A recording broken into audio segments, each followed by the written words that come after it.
C'est assez stressant de faire une première vidéo comme ça. Donc je me présente, je suis Wyatt, je suis un homme transgenre, et je fais cette première vidéo de cette chaîne pour, parler de comment j'ai découvert que j'étais trans et les autres vidéos, ce sera, mon parcours en fait, tout simplement, ma transition. Alors moi, ça a été un peu long, enfin, il y en a qui sont sans doute beaucoup plus longs que moi, hein, mais moi ça a duré, approximativement 3 ans. J'ai pas eu de déclic comme certains. Et donc du coup, je viens, parler pour ça, enfin de ça plutôt, de ce moment très long. Heu, j'ai pas de texte, tout va sortir de ma tête parce que j'ai pas de texte, j'ai pas envie non plus de monter parce que j'ai pas de truc pour montage, j'ai un peu la flemme et j'ai pas beaucoup de temps devant moi. Donc je fais vraiment ça au feeling. Donc je vais parler de la première fois que j'ai entendu parler de la transidentité et à ce moment-là, c'était pas de la transidentité mais du transsexualisme et c'était une maladie. Et j'ai pas été plus loin pour savoir ça, parce que c'était en 2014, j'étais en 3e et je me suis pas arrêtée, du tout là-dessus. Je savais même pas vraiment ce que c'était, à part que des personnes voulaient, entre guillemets, «changer de sexe», mais je ne savais pas plus. Con comme je suis, hein, après tout le monde fait ses erreurs, hein, je m'en excuse d'avoir pensé comme ça, mais bon, on commence tous quelque part. Heu, je crois que c'est 1 ou 2 ans après que je suis retombée sur une vidéo, du coup, de la transidentité qui disait bien que c'était une transidentité et que ce n'était pas une maladie. Du coup, j'étais en mode: «Ah, OK, OK, très bien. Je me suis trompée, c'était une erreur» et du coup, moi, je suis quelqu'un qui n'aime pas du tout blesser les gens. Ce qui fait qu'au tout début, je me suis renseignée sur la transidentité, pas par moi, pas pour moi, mais plus pour au cas où je tomberais sur quelqu'un de trans, pour savoir des choses à ne pas dire, à ne pas faire, pour éviter de blesser cette personne, tout simplement. Sauf que du coup, je suis tombée sur des parcours de transition, des vidéos de parcours de transition FTM, des personnes qui expliquaient comment ils ont découvert qu'ils étaient trans, tout ce genre de choses et bizarrement, ça résonnait quand même un peu en moi, heu, en mode où quelques points quand même qui étaient très ressemblants à ce que moi j'ai vécu. Mais comment dire? Mais je continuais de regarder pour m'informer, les effets de la testostérone et cetera. Vous allez voir que c'est complètement con parce que j'ai totalement «oublié» entre guillemets, à ce moment-là, ce que ça faisait, le résultat que ça pouvait avoir. Vous comprendrez pourquoi et sauf que j'y pensais tellement jour et nuit parce qu'à ce moment-là, j'avais pas de médicaments pour mes angoisses, donc je dormais mal et je faisais des crises d'angoisse. J'y pensais beaucoup trop, ça me gênait dans ma vie. Je me suis forcée à arrêter d'y penser et ça a duré pendant peut-être, je sais pas, 1 ou 2 ans, un truc dans le genre et encore je suis pas sûre. Parce que j'en ai, de nouveau entendu parler. Alors, ça a toujours été une idée un peu qui flottait dans la tête, qui revenait de temps en temps, mais pas vraiment en gros. C'était en mode de temps en temps: «Et si je l'étais?» Ça s'arrêtait là et après, je regarde ma série, enfin, je sais pas si vous connaissez, ceux qui connaissent, vous devrez, voir où c'est que je veux en venir, Supergirl. Il faut savoir qu'il y a une actrice dedans, donc Nicole Maine, qui est une femme trans et moi je l'avais lu avant de la voir, mais en gros, si je ne l'avais pas lu, je n'aurais jamais deviné. C'est ce qui est con, parce qu'à l'époque, je pensais que ça se voyait. Quand une personne était trans et qui avait fait une transition, je pensais que ça se voyait.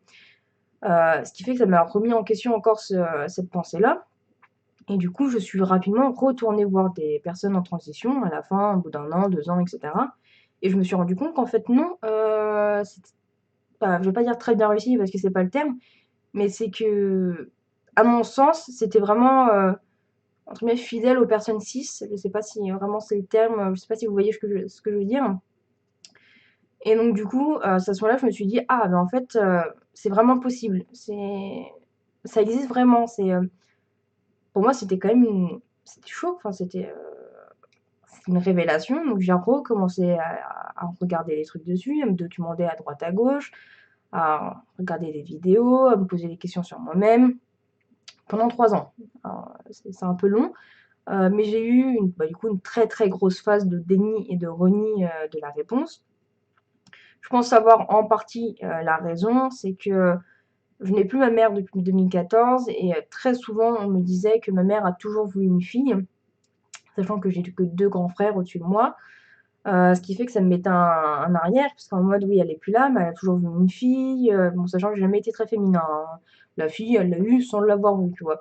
Enfin, c'est à mon sens. Et donc du coup, elle a toujours voulu une fille et moi ça me bloquait, en fait. C'est que je me disais: «Oui, mais qu'est-ce qu'elle va penser? Qu'est-ce qu'elle penserait? Est-ce qu'elle m'aurait accepté?» Ce genre de conneries-là. Enfin conneries, c'est pas des conneries, c'est des questions qu'on peut se poser naturellement, c'est normal. Sauf qu'au bout d'un moment, j'ai vu une fille, et je lui ai dit que voilà, je pensais être trans. Elle m'a dit: «Bah, tu vas noter toutes les raisons pour lesquelles, entre guillemets, tu veux être un garçon et toutes les raisons pour lesquelles tu veux être une fille». Autant dire que la liste pour les garçons était un peu plus longue que la liste pour les filles. D'ailleurs, les filles, il y avait pas grand-chose en vérité. Même comme ça, je ne pense à rien. Du coup, elle a dit: «Bah oui, bah, tu connais la réponse?» Et j'étais en mode: «Ah bah oui, je connais la réponse, oui». Et à ce moment-là, je me suis dit: «Non, faut que tu arrêtes de rogner, faut que tu arrêtes de faire du déni, c'est plus possible, faut que tu avances pour ta vie. Ta mère, elle est plus là, c'est triste, mais c'est toi qui vas encore vivre, j'espère, au minimum 70 ans sur terre. Faut que tu vives pour toi, faut plus que tu vives pour les autres. Faut que tu trouves un moyen d'être vraiment heureux et d'avancer dans la vie». Donc du coup, à partir de là, je commence à en parler à mon père. Mon père réagit quand même bien, bon, un peu triste de perdre entre guillemets sa petite fille, mais c'est normal, enfin pour moi c'est normal. Mais il me soutient, il me dit que si c'est mon choix, enfin que entre guillemets «mon choix», que si c'est ce que je veux faire, si j'ai bien réfléchi, parce qu'il a surtout peur du fait que c'est pas réfléchi et cetera. Bon maintenant il sait que c'est réfléchi depuis 3 ans, que je me suis renseignée comme j'ai jamais pu me renseigner et cetera. Après je dois avoir loupé des trucs, hein, comme tout le monde. Donc il sait que c'est vraiment renseigné, donc je lui en ai parlé, j'en ai parlé au reste de ma famille. Un de mes frères l'a appris d'une façon un peu drôle. On était au restaurant et mon père, il essaye de m'appeler par le prénom choisi, donc Wyatt, sauf qu'il dit William, parce que de toute façon, il se souvient pas de mon prénom, pas encore. Et mon frère il était en mode: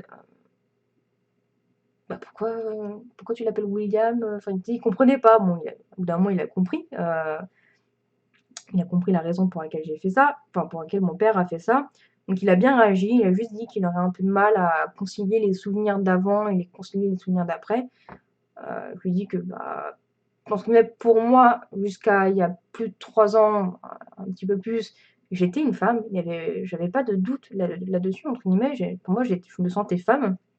Je le prenais même très mal quand on me prenait pour un homme. C'est arrivé 2 fois dans ma vie, je les ai vraiment pas très bien pris ces 2 fois-là. Mais que maintenant ça me correspondait plus et que je m'étais découvert plus être un homme. J'en ai un qui l'a pris un peu, enfin, il a un peu de mal, mais il dit rien, et cetera. Il y a pas de souci là-dessus. Ma grand-mère, elle était triste que je change de prénom et cetera. Elle a d'ailleurs mis en avant un peu ma mère, mais elle a très vite arrêté. Pas tout de suite, même quand je lui ai demandé si ça change rien, elle m'a dit: «Non, je serai quand même toujours là pour toi, je t'aime» et cetera.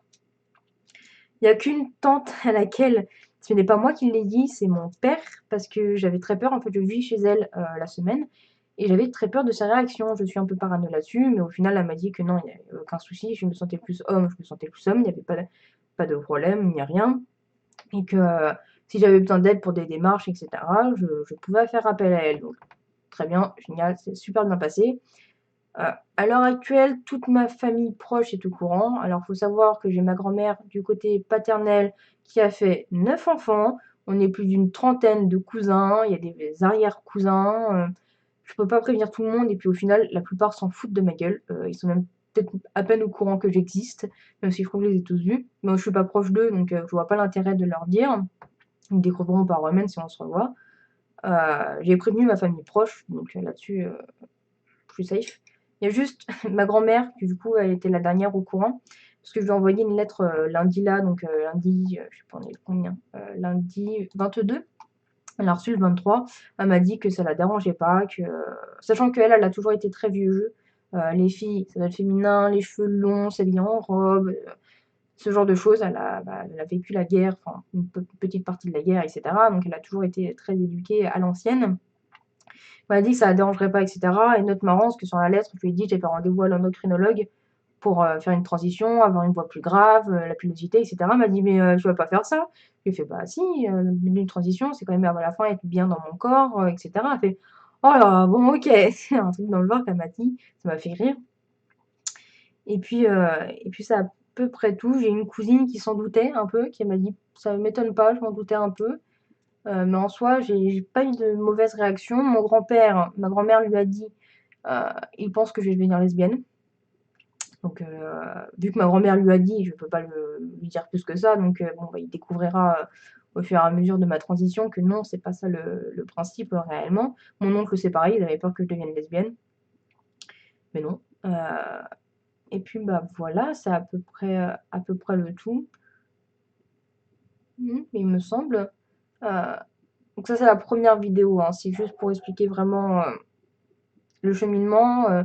Je peux vous dire que quand j'étais petit, j'étais pas du tout féminin, mais c'est ma mère qui me forçait à m'habiller entre guillemets en rose et cetera, parce que du coup, elle voulait une petite fille et je peux la comprendre qu'elle aurait bien aimé une petite fille féminine, ce qui n'était pas le cas. Mais mais à la fin, elle a abandonné. C'est-à-dire que c'est ma grand-mère qui m'emmenait faire les courses parce que ma mère, elle s'énervait.